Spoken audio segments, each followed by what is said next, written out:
Jai D boss, welcome back to my YouTube channel. ಹೇಗಿದ್ದೀರಾ ಎಲ್ಲರೂ? ಚೆನ್ನಾಗಿದ್ದೀರಾ ಅಂತ ಅಂದ್ಕೊಂಡಿದ್ದೇನೆ. ಏನಿಲ್ಲ, ಒಂದು ಸಣ್ಣ ಬ್ಲಾಗ್. ಈಗ ತುಳುವಲ್ಲಿ ನಾನು ಬಂದುಬಿಟ್ಟು ದಕ್ಷಿಣ ಕನ್ನಡ ತುಳು, ನನಗೆ ಕನ್ನಡದಲ್ಲಿ ವಿಡಿಯೋ ಮಾಡ್ತಿದ್ದೀನಿ. ಯಾಕಂದರೆ ನಾನು ಡಿ ಬಾಸ್ ಫ್ಯಾನು. ಸೊ ನನಗೆ ಕನ್ನಡದಲ್ಲೇ ಮಾತಾಡಬೇಕು ಅಂತ ಒಂದು ಸ್ವಲ್ಪ ಅಷ್ಟಿದೆ. ನಮ್ಮ ತುಳು ನಮಗೆ ಬೇಕೇ ಬೇಕು, ಹುಟ್ಟು ಭಾಷೆ ಎಲ್ಲ ಮಾತಾಡಲೇಬೇಕು.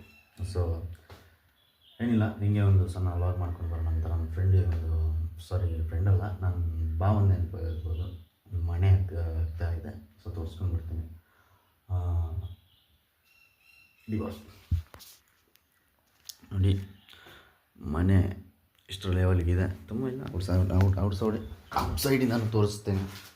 ಯಾಕಂದರೆ ನಮಗೆ ಯಾರು ಸಪೋರ್ಟ್ ಇಲ್ಲ ರೀ ಯೂಟ್ಯೂಬಲ್ಲಿ. ನೋಡೋಣ ನೋಡಿ, ಮನೆ ಈ ಥರ ಇದೆ. ಹೊರಗಡೆ ಈ ಥರ ಇದೆ ಎಲ್ಲ ಫುಲ್ಲು. ನಾನು ಬಂದುಬಿಟ್ಟು ಮಂಗಳೂರು ವ್ಲಾಗರ್. ನಾನು ಕನ್ನಡದಲ್ಲಿ ವ್ಲಾಗ್ ಮಾಡ್ತಾಯಿದ್ದೇನೆ. ಯಾಕಂದರೆ ಎಲ್ರಿಗೂ ಈ ಥರ ಇದೆ ಮನೆ. ಹಾಲು, ಕಿಚನ್ನು, ರೂಮ್ಸು ಮತ್ತು ಆಚೆ ಆ ಥರ ಇದೆ ನಮ್ಮ ರೂಮ್ಸು. ಹಾಗೆ ಮನೆ ಯಾರ್ದಂತ ಕೇಳ್ತಿದ್ರೆ ಅದು ಆ ಮನೆ ಬಡ್ದು ನೋಡ್ರಿ ಬಂದರು. ಮನೆ ಅವ್ರದ್ದು ರೆಡಿ ಆಗ್ತಿದೆ. ಇನ್ನೊಂದು 40% ಕೆಲಸ ಬಾಕಿ ಇದೆ. ಟೈಲ್ಸು ಆಮೇಲೆ ಬೇರೆ ಕೆಲಸ ಎಲ್ಲ ಬಾಕಿ ಇದೆ. ಒಂದು 40% ಇವರೇ ಓನರ್ ಆಗಿದ್ದಾರೆ. ಅಣ್ಣ ತಮ್ಮಂದಿಬ್ಬರು ಒಟ್ಟಿಗೆ ಮನೆ ಮಾಡ್ತಿದ್ದಾರೆ. ಆಚೆ ಈಚೆ 2 ಮನೆಗಳಿವೆ. ತುಂಬ ಕಷ್ಟಪಡ್ತಾರಪ್ಪ, ಒಳ್ಳೆ ಕಾಸಿದೆ ಅವರು. ಹಂಗೆ ಇನ್ನೇನು ಸಮಾಚಾರ? ಸಬ್ಸ್ಕ್ರೈಬ್ ಮಾಡ್ಕೊಳ್ರಿ.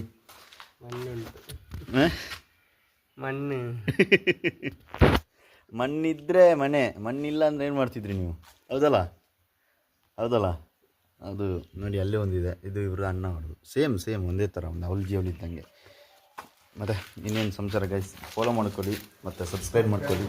ನನ್ನ ಯೂಟ್ಯೂಬ್ ಚಾನಲ್ನ ಸಬ್ಸ್ಕ್ರೈಬ್ ಮಾಡ್ಕೊಳ್ಳಿ, ಲೈಕ್ ಮಾಡ್ಕೊಳ್ಳಿ, ಎಲ್ಲ ಮಾಡ್ಕೊಳ್ಳಿ, ಸಪೋರ್ಟ್ ಮಾಡಿ ಅಂತ ಹೇಳ್ತಾ ನೋಡಿ. ಸೊ ನೋಡೋಣ ಗೈಸ್, ಇವರ ಹತ್ರ ಕೇಳೋಣ. ಇವರ ಮನೆ ಒಂದು ಆಗ್ತಿದೆಯಲ್ಲ, ಇದ್ರ ಬಗ್ಗೆ ಅವ್ರಿಗೆ ಎಷ್ಟು ಖುಷಿ ಇದೆ, ಇಲ್ಲಾಂದರೆ ಎಷ್ಟು ಬೇಜಾರಿದೆ, ಎಷ್ಟು ಖರ್ಚಾಯಿತು ಎಲ್ಲ ಕೇಳೋಣ. ಹೆಂಗೆ ನರಕ ಹೋಗ್ತಿದ್ದಾರೆ ಎಲ್ಲ ಕೇಳೋಣ ಅವ್ರ ಹತ್ರ. ಒಂದು ಏನು ಹೇಳ್ತಾರೆ ಹೇಳೋಣ. ಅವರೊಂದು ಮನಸ್ಸಿನ ಮಾತು ಇರುತ್ತಲ್ಲ. ಯಾರಾದ್ರೂ ಈಗ ನಿಮಗೂ ಒಂದು ಅನುಭವ ಇರ್ಬೋದು, ಮನೆ ಕಟ್ತಿದ್ರೆ ನಿಮಗೂ ಒಂದು ಅನುಭವ ಇರ್ಬೋದು. ಆ ಅನುಭವದ ಮಾತು ಇವರದ್ದು ಹೇಳ್ತಾರೆ, ನೋಡೋಣ. ಅದಕ್ಕೆ ನೀರು ಹಿಡಿಯೋದು, ಬೆಳಿಗ್ಗೆ ಬಂದುಬಿಟ್ಟು ಕೆಲಸ ಬಿಟ್ಬಿಟ್ಟು ಎಲ್ಲ ಮಾಡಬೇಕಾಗುತ್ತೆ. ಕೇಳಿ ನೋಡೋಣ ಹೆಂಗಾಗುತ್ತೆ. ಬ್ರೋ, ಹೆಂಗಿದೆ ನಿಮ್ಮ ಮನೆ ಈಗ? ಏನಂತ ಹೇಳೋಣ ಬ್ರೋ, ಹೊಸ ಮನೆ ಕಟ್ಟೋ ಯೋಟಲ್ಲ ಬ್ರೋ. ಯಾಕೆ ಮನೆ ಇದ್ದದ್ದೇ ತಗೊಳ್ಳೋದು ಒಳ್ಳೇದು ಅಂತ. ಯಾಕೆ ಏನಾಗಿದೆ ಇಷ್ಟೊಂದು ಚಂದ ಮಾಡ್ತಿದ್ದೆ ಬ್ರೋ? ಏನು ಕಷ್ಟ, ಹೊಸ ಮನೆ ಎಲ್ಲ ಆಗಲ್ಲ ಬ್ರೋ, ಆಗಲ್ಲ. ಇವಾಗ ನಿಮ್ಗೆ ಎಷ್ಟು ಖರ್ಚಾಯ್ತು ಇಷ್ಟು ಮನೆಗೆ? ಯಾವುದು ನೀರು ಅದು ಇದು ಎಲ್ಲದಕ್ಕೂ ಖರ್ಚು, ಸಣ್ಣ ಖರ್ಚೆ ಜಾಸ್ತಿ ಬ್ರೋ. ಹೌದಾ? ಎಷ್ಟಾಗಿದೆ ಇವಾಗ? ಟೋಟಲ್ ಎಷ್ಟು ಖರ್ಚು ಮಾಡಿದ್ರಾ? ಟೋಟಲ್ ಆಯ್ತು ಬ್ರೋ, 8 ಲಕ್ಷ ತನಕ ಆಯ್ತು ಬ್ರೋ. 8 ಲಕ್ಷ ಆಯ್ತಾ? ಹೆಂಗ್ ಮಾಡಿದ್ರಿ 8 ಲಕ್ಷನ? ತುಂಬಾ ಕಷ್ಟ ಆಯ್ತು. ಮಣ್ಣು ಅದು ಇದು ಲೆವೆಲ್ ಅಂತ ಹೇಳ್ಕೊಂಡು ತುಂಬಾ ಕಡೆ JCB ಅದು ಇದು ಎಲ್ಲ ಬಂದ್ಬಿಟ್ಟು ತುಂಬಾ ಖರ್ಚಾಗೋಯ್ತು ಬ್ರೋ. ಇವಾಗ ನಮ್ಮ ಈ ಕೆಲಸದವರಿಗೆ, ಮೇಸ್ತ್ರಿ ಅವರಿಗೆಲ್ಲ ತುಂಬಾ ಡಿಮ್ಯಾಂಡ್ ಅನ್ಸುತ್ತಲ್ಲ? ಮೇಸ್ತ್ರಿ ಅವರಿಗೆ ತುಂಬಾ ಡಿಮ್ಯಾಂಡ್ ಬ್ರೋ. ಎಷ್ಟು ಕೊಡ್ಬೇಕು, ಇಲ್ಲಾಂದ್ರೆ ಮೇಸ್ತ್ರಿ ಬರಲ್ಲ. ಹಾಗಾಗಿದೆ ಬ್ರೋ ಇವಾಗ ಎಷ್ಟು % ಬಾಕಿ ಇದೆ? ಇವಾಗ ಎಷ್ಟು ಬೇಕು ಕೈಯಲ್ಲಿ? ಮೇಸ್ತ್ರಿ ಕಳಿಯೋದು ಒಳ್ಳೇದಂತ ಆ ಥರ ಆಗಿದೆ ಬ್ರೋ ಇವಾಗೆಲ್ಲ. ಮೇಸ್ತ್ರಿಗೆ ಎಷ್ಟು ಕೊಡ್ತಿದ್ದೀರಾ? ಬರಲ್ಲ ಬ್ರೋ. ಇವಾಗ ತಾನೇ ನಾನು ಸ್ವಲ್ಪ ಒಂದು 2 ದಿನದ ಕೆಲಸ ಇತ್ತು. ಒಂದು ದಿನಕ್ಕೆ 2,000 ಥರ ಕೊಟ್ಟಿದ್ದೀನಿ ಒಬ್ರಿಗೆ. ಒಂದು ದಿನಕ್ಕೆ? ಮೇಸ್ತ್ರಿಗೆ ಮತ್ತೆ ಹೆಲ್ಪರಿಗೆ ಒಂದು 1,500 ಥರ ಕೊಟ್ಟಿದ್ದೀನಿ ಬ್ರೋ. ಓ ಮೈ ಗಾಡ್. ಒಂದು 2 ದಿನ ಕೆಲಸ. ಯಾವ್ದಿದೆ ಕೆಲಸನ? ಹೌದು, ಅಂದ್ರೆ ಏನಂದ್ರೆ ಬರಲ್ಲ ಬ್ರೋ ಇವಾಗ. ಅವಾ ಹೆಂಗಿದೆ ನಿಮ್ಮ ಮನಸ್ಸು ಮಾತು? ಹೆಂಗಿದೆ? ಬೇಕಾ ಮನೆ ಎಲ್ಲ ಬೇಡವಾ? ಮನೆ ಬೇಕು ಬ್ರೋ, ಮನೆ ಬೇಕೇ ಬೇಕಲ್ವಾ. ಕೂತ್ಕೊಳ್ಳೋಕಾದ್ರೂ ಒಂದು ಮನೆ ಬೇಕು. ಅಲ್ಲ, ನೀವು ಒಂದು ಮನೆ ಮಾಡಿರೋದನ್ನ ತೆಕ್ಕೊಂಡ್ರೆ ಒಳ್ಳೇದಾ, ಅಲ್ಲ ನೀವೇ ಕಟ್ಸೋದು ಒಳ್ಳೇದಾ ಅನ್ಸುತ್ತಾ ನಿಮ್ಮ ಪ್ಲಾನಿಂಗ್ ತರ? ಒಂದ್ ಲೆಕ್ಕದಲ್ಲಿ ನೋಡಿದ್ರೆ ಮನೆ ತಗೊಳ್ಳೋದೇ ಒಳ್ಳೇದಂತ ಅನ್ಸುತ್ತೆ. ಯಾಕಂದ್ರೆ ತುಂಬಾ ಕಷ್ಟ ಬ್ರೋ ಹೊಸ ಮನೆ ಕಟ್ಟೋಕ್ ಹೋದ್ರೆ. ನಮ್ಮಂತ ಮಿಡ್ಲ್ ಕ್ಲಾಸ್ ಅವ್ರಿಗೆ ಇನ್ನೂ ತುಂಬಾ ಕಷ್ಟ. ಅಲ್ಲಿಂದ ಇಲ್ಲಿ ಬರ್ಬೇಕು, ಕೆಲಸ ಬಿಟ್ಟು ಬರ್ಬೇಕು, ಇಲ್ಲಿ ನೀರು ಹಿಡಿಬೇಕು, ಅದು ಇದು ಎಲ್ಲ ಮಾಡ್ಬೇಕು ಬ್ರೋ. ಇವಾಗ ಹೆಂಗೆ ಅನಿಸ್ತಿದೆ ನಿಮಗೆ? ಇಷ್ಟೊಂದು ಒಂದು 40% ಮನೆ ಕ್ಲಿಯರ್ ಆಗಿದೆ, ಹೆಂಗೆ ಅನಿಸ್ತಿದೆ ನಿಮಗೆ? ಏನಂತ ಹೇಳೋದು ಬ್ರೋ, ಇನ್ನೂ ಕೆಲಸ ಇದೆ ಸ್ವಲ್ಪ. ಅಲ್ಲ, ಹೆಂಗೆ ಒಂದು ಮನಸ್ಸಿಗೆ ಖುಷಿ ಇದೆಯಾ? ಮನಸ್ಸಿಗೆ ಖುಷಿ ಇದೆ ಬ್ರೋ, ಆದರೆ ಏನಾದರೂ ಕಂಪ್ಲೀಟ್ ಆದ್ಮೇಲೆ ಒಂದು ಸ್ವಲ್ಪ ಖುಷಿ ಅನ್ನೋದು ನನಗೆ. ಅಲ್ಲ, ಇವಾಗ ಎಷ್ಟು ಪರ್ಸೆಂಟ್ ಕೆಲಸ ಬಾಕಿ ಇದೆ? ಒಂದು 60%. ಇನ್ನೂ ಇದೆ ಬ್ರೋ, ಒಂದು 45% ಕೆಲಸ ಇನ್ನೂ ಇದೆ. ನಿಮಗೆ ಈಗ ಟೈಲ್ಸ್ ಆಗಬೇಕು, ಎಲ್ಲ ಆಗಬೇಕು, ಖರ್ಚಿದೆ ಬ್ರೋ ಇನ್ನೂ ಕೂಡ ಸ್ವಲ್ಪ. ಹೆಂಗೆ ಮಾಡ್ತೀರಾ? ಇಲ್ಲ ಆದಷ್ಟು ಬೇಗ ಓಪನಿಂಗ್ ಮಾಡ್ತೀರಾ? ಮಾಡಬೇಕು ಬ್ರೋ, ಏನು ಮಾಡೋದು. ಮನೆ ಮೊದಲ ಎಂತಿ ಮೊದಲ? ನೀ ಏನು ಬ್ರೋ, ಮನೆ ಇದ್ರೆ ತಾನೇ ಎಂತಿ, ಮನೆ ಇದ್ರೆ ತಾನೇ ಎಂತಿ. ಓಕೆ, ಒಂದು ಮನೆ ಇಲ್ಲಾಂದ್ರೆ ಯಾವ ಡಿ ಬಾಸ್ಗೆ ಜೈ ಅನ್ರಿ. ಡಿ ಬಾಸ್ಗೆ ಜೈ. ಜೈ ಡಿ ಬಾಸ್. ಜೈ ಡಿ ಬಾಸ್. ಯಾರ ಫ್ಯಾನ್ ನೀವು? ನಾವು ದರ್ಶನ್ ಫ್ಯಾನ್. ಜೈ ಡಿ ಬಾಸ್. ಸರ್, ನೋಡ್ತಾ ಇದ್ದೀರಲ್ಲ ಎಲ್ಲರೂ ಇವರು ಹೇಳುತ್ತಾರ, ಮತ್ತು ಇನ್ನೊಬ್ರದ್ದು ಅವ್ರವ್ರ ಪ್ಲ್ಯಾನಿಂಗ್ ಇರ್ತಾರೆ, ಅವ್ರಿಗೆ ಖುಷಿ ಬಂತಾರೆ, ಮನೆ ಕಟ್ತಾರೆ, ಅದು ಮನಿ ಇದ್ದವರು. ಈಗ ಮಿಡ್ಲ್ ಫ್ಯಾಮಿಲಿ ಅಂದರೆ ಈ ಥರ ಇರುತ್ತೆ. ಹೆಂಗಂದರೆ ಅದೇ ನೋಡಿದ್ರಲ್ಲ, ಒಂದು ಮನೆ ಕಟ್ಟಿರೋದೇ ತಗೊಳ್ಳೋದ್ರೆ ಒಳ್ಳೇದು. ಯಾಕಂದರೆ ಈ ಕಷ್ಟ ಯಾವನಿಗೂ ಬೇಡ. ಯಾಕಂದರೆ ನಮ್ಮ ಕೆಲಸ ಬಿಟ್ಟು ಬರಬೇಕು, ರಜಾ ಇರಲ್ಲ, ನೀರು ಹಿಡಿಬೇಕು, ಆ ಥರ ಎಲ್ಲ ಇರುತ್ತಲ್ಲ. ನಮ್ಮ ಕೆಲಸ ಅಂದರೆ ಹೆಂಗೂ ಅವ್ರಿಗೀಗ ಕೆಲಸದವ್ರು ಬಂದರೆ ಅವ್ರಿಗೆ ಊಟ ಕೊಡಬೇಕಲ್ಲ ನಾವೇ, ಏನಂತೀರಾ? ಹೌದಲ್ಲ? ಇಲ್ಲಿ ಊಟ ಕೊಡಬೇಕೆಲ್ಲ, ಕೆಲಸ ಬಿಟ್ಟು ಬರಬೇಕಾಗುತ್ತೆ. ಮತ್ತು ಇನ್ನೇನು ಕೆಲಸ, ನಮಗೇನು ಕೆಲಸ? ಈಗ ಅವ್ರ ಜೊತೆ ಒಂದು 2-3 ಜನ ಫ್ರೆಂಡ್ಸ್ ಇರ್ತಾರಲ್ಲ, ಅವ್ರಿಗೇನು ಕೆಲಸ ಗೊತ್ತಾ? ಒಂದು ನಿಮಿಷ ನೋಡಿ, ಎಲ್ಲ ಒಂದು ಸಲ ಅಬ್ಸರ್ವ್ ಮಾಡಿ. 1 2 3 ಇದು ನಮ್ಮ ಕೆಲಸ, ಇದು ನಮ್ಮ ಕೆಲಸ. ಎತ್ತೋದು ಕುಡಿಯೋದು ಅಷ್ಟೇ. ಇವಾಗ ಜಸ್ಟ್ ನಾವು ಕುಡ್ದಿಟ್ಟಿರೋದು, ಇದು ನಮ್ಮ ಕೆಲಸ. ಬಂದರೆ ನೋಡ್ಕೊಂಡು ಹೋಗೋದು, ಕುಡ್ಕೊಂಡು ಹೋಗೋದು. ತೋರ್ಸಕ್ಕೆ ಬಿಡ್ತಿಲ್ಲ, ಆದ್ರೆ ನಾನು ತೋರಿಸ್ತೀನಿ ಆಚೆ ಕಡೆ ಹೋಗಿ. ನೋಡಿ ಗೈಸ್, ಒಳ್ಳೆ ಐಟಮ್ ಪರ್ಚೇಸ್ ಮಾಡಿದ್ದಾರೆ. ಇಷ್ಟೊಂದು ಸಾಕಾಗುತ್ತಾ ಅಂತ ನಾನು ಕೇಳ್ತಿರೋದು. ಈ ದೊಡ್ಡ ಮನೆಗೆ ಒಂದು 1200 ಸ್ಕ್ವೇರ್ ಫೀಟ್ ಇದೆ. ಈ ಮನೆಗೆ ಈ ಐಟಮ್ಸ್ ಎಲ್ಲ ಬೇಕಾಗುತ್ತಾ ಇಲ್ಲ ಏನು ವಿಷಯ ಅಂತ ಗೊತ್ತಾಗ್ತಿಲ್ಲ. ಏನ್ರಿ ಹೇಳ್ತೀರಾ? ತೋರಿಸ್ತಿರ್ಲಿಲ್ಲ, ಬೇಡ ಐಟಮ್ ಏನು ಹೇಳ್ತೀರಾ? ಅದು ಐಟಮ್ಗೆ ಎಷ್ಟಾಯ್ತು? ಅಷ್ಟು ಪರ್ಚೇಸ್ ಮಾಡಿದ್ರಲ್ಲ, ಎಷ್ಟಾಯ್ತು? ಅದು ಐಟಮ್ ಧರ್ಮಕ್ಕೆ ಸಿಕ್ಕಿದೆ. ಯಾರು ಕೊಟ್ಟಿದ್ರಿ? ಅದೊಬ್ರು ಕೊಟ್ಟರು ಬ್ರೋ, ಇರಲಿ ಅಂತ ತಗೊಳ್ಳಿ, ಬೇಕಾಗುತ್ತೆ ನಿಮಗೆ ಏನಕ್ಕೆ. ಅಲ್ಲ, ಯೂಸ್ ಆಗುತ್ತಲ್ಲ.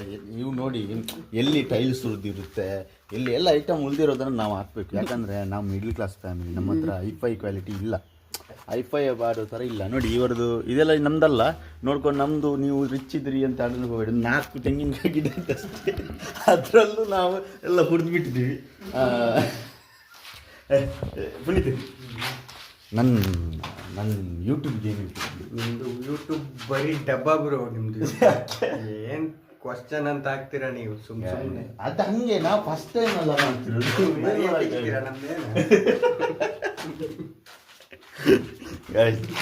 ಅವ್ರು ಹಂಗೆ ಹೇಳ್ತಿದ್ರು, ಒಂದು ಸಬ್ಸ್ಕ್ರೈಬ್ ಮಾಡಿ. ಇನ್ನೊಂದು ತೋರಿಸ್ಬೇಕು ನೋಡಿ.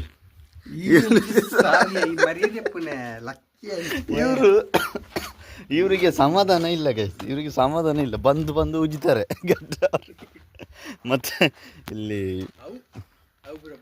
ದೊಡ್ಡ ಅಂಡಮಾನ್ ತೆಗೆದಿದ್ದಾರೆ. ಮತ್ತು ಇದೊಂದು ಬಾಕಿ ಇದೆ, ರಿಂಗ್ಸ್ ಹಾಕಿ ನೋಡಿದ ಅವ್ರಿಗೆ ಸಮಾಧಾನ ಇಲ್ಲ. ಅದು ಎಲ್ಲರಿಗಷ್ಟೇ, ಅವ್ರಿಗಂತಲ್ಲ, ಎಲ್ಲರಿಗಷ್ಟೇ. ಅವ್ರು ಹಾಕಿರೋದು ಅವ್ರಿಗಷ್ಟೇ, ಗೊತ್ತಲ್ಲ? ಅಲ್ಲ,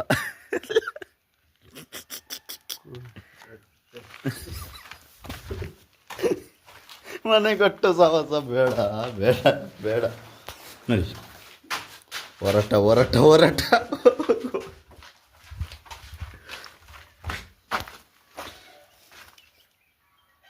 ಎಸ್. ನನಗೆ 2 ಡೇಸ್ ರಜೆ ಇದೆ. ಸೊ ಏನು ಮಾಡೋದು ಅಂತ ಅರ್ಥ ಆಗ್ತಿಲ್ಲ. 4 ಡೇಸ್ ಟೋಟಲ್ ಮಂತ್ಲಲ್ಲಿ ನನಗೆ 4 ರಜೆ ಇದೆ. ಅದರಲ್ಲಿ 2 ರಜೆ ಆಗೋಯ್ತು, ಇನ್ನೂ ರಜೆ ಇದೆ 2. ಅವ್ರಿಗೆ ಕೆಲಸ ಇದೆ. ನಾನು ಏನು ಮಾಡೋದು ಅಂತ ನೋಡ್ತಾ ಇದ್ದೀನಿ. ಒಬ್ಬನೇ ಏನು ಮಾಡೋದು? ಎಲ್ಲ ಇದ್ದಾರೆ ಫ್ರೆಂಡ್ಸ್, ಅವರೆಲ್ಲ ಕೆಲಸದಲ್ಲಿದ್ದಾರೆ. ಸೊ ನೋಡೋಣ, ಅವ್ರ ಸೈಡ್ ಎಲ್ಲಕ್ಕಾದರೂ ಹೋಗ್ಲಿಕ್ಕೆ ಆಗುತ್ತಾ, ಇಲ್ಲಾಂದರೆ ಹೀಗೆ ಮನೆಯಲ್ಲೇ ಬದುಕೊಂಡಿರ್ಬೇಕಾಗುತ್ತೆ. ಸಿಗ ನಾವು ಹೊರಟ್ವಿ ಗೈಸ್. ಇವರು ಹೊರಟರು, ಅವ್ರನ್ನ ಬಿಟ್ಟೆ, ಅವ್ರು ಹೋದರು. ನಾನೀಗ ನನ್ನ ಇನ್ನೇನು ಮನೆಗೆ ಹೋಗಿ ಏನು ಮಾಡಲಿ, ಕೆಲಸ ಇದೆ, ಕೆಲಸ ರಜೆ ನಿಮ್ಮದು 4 ದಿವಸ ರಜೆ, ಮಂತ್ಲಿ ರಜೆ. ಸೊ ನಾನೀಗ ನನ್ನ ಫ್ರೆಂಡದೊಂದು ಸೈಟ್ ಕೆಲಸ ಆಗ್ತಿದೆ, ಇವತ್ತು ನೋಡ್ತಿರ್ಬೋದು. ನಮ್ಮ ಫ್ರೆಂಡ್ ಅಂದರೆ ನಾವು ಮೊದಲು ಕೆಲಸ ಮಾಡ್ತಿರೋದು, ಇವರ ಹತ್ರ ಕೆಲಸ ಮಾಡ್ತಿರೋದು. ಸೊ ನಾನೀಗ ಹಳ್ಳಿಗೆ ಬಂದಿದ್ದೇನೆ, ನೋಡ್ತಾ ಇರ್ಬೋದು ನೀವು. ಈಗ ಅವರು ಅನ್ಲೋಡ್ ಮಾಡ್ಲಿಕ್ಕೆ ಹೋಗಿದ್ದಾರಂತೆ, ಬರ್ತಾರೆ. ಟೈಮ್ ಪಾಸ್ ಆಗಬೇಕಲ್ಲ, ಅದಕ್ಕೆ ನಾನು ಹಿಂಗೆ ಇಲ್ಲಿಗೆ ಬಂದಿರೋದು. ನೋಡ್ತಾ ಇರ್ಬೋದು ಜಾಗ. ಸೊ ಕಾಲ್ ಬರ್ತಾ ಇದೆ, ಆಮೇಲೆ ಸಿಗ್ತೇನೆ, ಗಾಡೀಲಿ ಸಿಗ್ತೇನೆ. ಫೈನಲ್ ಬಂದ್ರಿ ನೋಡ್ರಿ, ಬಂದರು ಫೈನಲಿ ಬಂದರು ಗಾಯ್ಸ್. ನೋಡಿ ಇವ್ರನ್ನ ಕಾದು ನನ್ನ ತಲೆ ಉಣಗಿ ಹೋಯ್ತು. ನೋಡೋಣ, ಇನ್ನು ಸ್ವಲ್ಪ ಹೊತ್ತು ಇಲ್ಲಿ ಇರ್ತೇನೆ, ಯಾವುದಾದ್ರು ಗಂಟೆ ಸಿಗರೆ ಲಾಗ್ ಮಾಡ್ತಾನೆ. ಹೆಂಗಿದ್ದಾರೆ ನೋಡಿ, ಸ್ಟೈಲ್ ಹೆಂಗಿದೆ, ಡ್ರೈವರ್ ಲೈಫ್.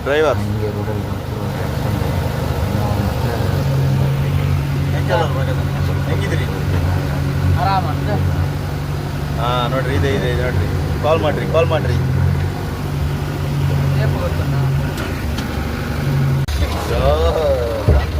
ನೋಡಾಯ್ತು. ನೋಡಿ ಫಿನಿಶ್. ನೆಕ್ಸ್ಟ್ ಟ್ರಿಪ್ಪಿಗೆ ಹೋಗ್ತಾ ಇದ್ದಾರೆ ಗೈಸ್. ನಾನು ಹೊರಟೆ, ಗಾಡಿ ಹೋಗ್ತಾ ಉಂಟಲ್ಲಿ. ನಾನು ಹೊರಟೆ ಡಿಫೆನ್ಸ್ ಬಿಸಿಲಿಗೆ ಆಗ್ತಿರಲಿಲ್ಲ. ಸೊ ಹೊರಟೆ, ಮನೇಲಿ ಸಿಗೋಣ, ಮನೆಗೆ ಹೋಗ್ತಾ ಇದ್ದೇನೆ, ಮನೇಲಿ ಸಿಗೋಣ. ಹಂಗೆ ಬರ್ತಿರೋದು ಒಂದು ಆ್ಯಕ್ಸಿಡೆಂಟ್ ನೋಡಿಬಿಟ್ಟು, ಇನೋವಾ ಮತ್ತು ಪ್ಯಾಷನ್ ಪ್ರೋ ಬೈಕು. ಏನು ಆ್ಯಕ್ಸಿಡೆಂಟ್ ಅಂದರೆ, ಇನೋವಾದ ಫ್ರಂಟ್ ಸೈಡು ಏನಿಲ್ಲ, ವೀಲು ಕಾಣ್ತಿದೆ, ಎಲ್ಲ ಕಟ್ಟಾಗಿದೆ. ಈಗ ನೋಡ್ಬೋದು ನೀವು, ನೋಡಿ ವೀಲ್ ನೋಡಿ, ಅಲ್ಲಿ ಫುಲ್ ಕಟ್ಟಾಗಿದೆ. ಯಾವ ಥರ ಹೊಡೆದಿರ್ಬೋದು ಅಂತ ಯೋಚನೆ ಮಾಡ್ತೀನಿ. ಸ್ಪ್ಲೆಂಡರ್ ಬೈಕು ಏನಿಲ್ಲ, ಸ್ಪ್ಲೆಂಡರ್ ಬೈಕಲ್ಲಿ ಹೆಲ್ಮೆಟಲ್ಲಿ ನೋಡಿ, ಇದು ರಾಂಗ್ ಸೈಡಲ್ಲಿದೆ, 2 ರಾಂಗ್ ಸೈಡಲ್ಲಿ. ಇದು ಆಚೆಯಿಂದ ಬರ್ತಿದ್ದಂತೆ, ಇನ್ನೊಂದು ರಾಂಗ್ ಸೈಡಲ್ಲಿದೆ. ಯಾರು ತಪ್ಪಂತ ಗೊತ್ತಿಲ್ಲ. ಬಟ್ ಸ್ಪ್ಲೆಂಡರಲ್ಲೂ ಏನಿಲ್ಲ, ಒಳ್ಳೆ ಏಟಿದೆ ಅಂತ. ಹೆಲ್ಮೆಟಲ್ಲೆಲ್ಲ ಫುಲ್ ಬ್ಲಡ್ ಆಗಿದೆ. ಹಂಗೆ ನೋಡ್ತಿರೋರು ಪೊಲೀಸ್ ಬಂದುಬಿಟ್ರು, ಅಲ್ಲಿಂದ ಹೊರಟ್ಬಿಟ್ಟೆ ನಾನು. ಇನ್ನೊಂದು ಆಗಲಿಕ್ಕಿಲ್ಲ ಅಂದ್ಬಿಟ್ಟು. ಗಾಯ್ಸ್, ನಾನು ಮನೆಗೆ ರೀಚ್ ಆದೆ. ನಾನು ರೀಚ್ ಆಗಿ 5 ಮಿನಿಟ್ ಆಯಿತು ಅಷ್ಟೇ. ಅಲ್ಲಿಂದ ಬಂದೆ, ನಾನು ಅಲ್ಲಿ ಆ್ಯಕ್ಸಿಡೆಂಟ್ ಆಗಿತ್ತಲ್ಲ, ಅಲ್ಲಿಂದ ಬಂದೆ. ನೋಡಿಬಿಟ್ಟು ಏನು ಸ್ವಲ್ಪ ಏಟಿದೆ ಅಂತೆ ತಲೆಗೆ, ಬೈಕ್ ಅವರಿಗೆ ಒಂದು ತಲೆಗೇನೋ ಏಟಿದೆ, ಗೊತ್ತಿಲ್ಲ ಸರಿಯಾಗಿ. ಆಮೇಲೆ ಪೊಲೀಸ್ ಬಂದರು, ನಾನು ಬಂದುಬಿಟ್ಟೆ ಈಚೆಗೆ. ಸೊ ಈಗ ನಾನು ಮನೆಗೆ ರೀಚ್ ಆಗಿದ್ದೀನಿ, ಸೇಫ್ ರೀಚ್. ಹಂಗೆ ಆ್ಯಕ್ಸಿಡೆಂಟ್ ನೋಡೋಗೆಲ್ಲ ಭಯ ಆಗುತ್ತೆ. ಎಲ್ಲರೂ ಸೇಫಾಗಿ ಡ್ರೈವ್ ಮಾಡಿ, ಹೆಲ್ಮೆಟ್ ಹಾಕೊಳ್ಳಿ ಅಂತ. ಅವರು ಹೆಲ್ಮೆಟ್ ಹಾಕಿದ್ರಂತೆ, ಹಾಫ್ ಹೆಲ್ಮೆಟ್ ಹಾಕಿದ್ರಂತೆ, ಏನೋ ಗೊತ್ತಾಗಿದ್ದಿಲ್ಲ. ಫುಲ್ ಹೆಲ್ಮೆಟ್ ಸೇಫ್ಟಿ ಮಾಡ್ಕೊಂಡು ರೈಡ್ ಮಾಡಿ. ಸೊ ನಾನು ರೀಚ್ ಆಗಿದ್ದೇನೆ. ಇದೇ ಥರ ವ್ಲಾಗ್ ಬೇಕಂದರೆ ಕಮೆಂಟ್ ಮಾಡಿ, ಸ್ವಲ್ಪ ಒಂದು ವ್ಯೂಸ್ ಕೊಡಿ, ಇಲ್ಲ ವೀಡಿಯೋಸ್ ನೋಡಿ ಸಬ್ಸ್ಕ್ರೈಬ್ ಮಾಡ್ಕೊಳ್ಳಿ. ಓಕೆ ಡಿ ಗ್ಯಾಂಗ್ಸ್, ಇನ್ನೊಂದು ವ್ಲಾಗಲ್ಲಿ ಸಿಗ್ತೀನಿ. ಅಲ್ಲಿವರೆಗೆ ಬಾಯ್, ಟಾಟಾ, ಸಿ ಯು. ಸಬ್ಸ್ಕ್ರೈಬ್ ಮಾಡ್ಕೊಳ್ಳಿ.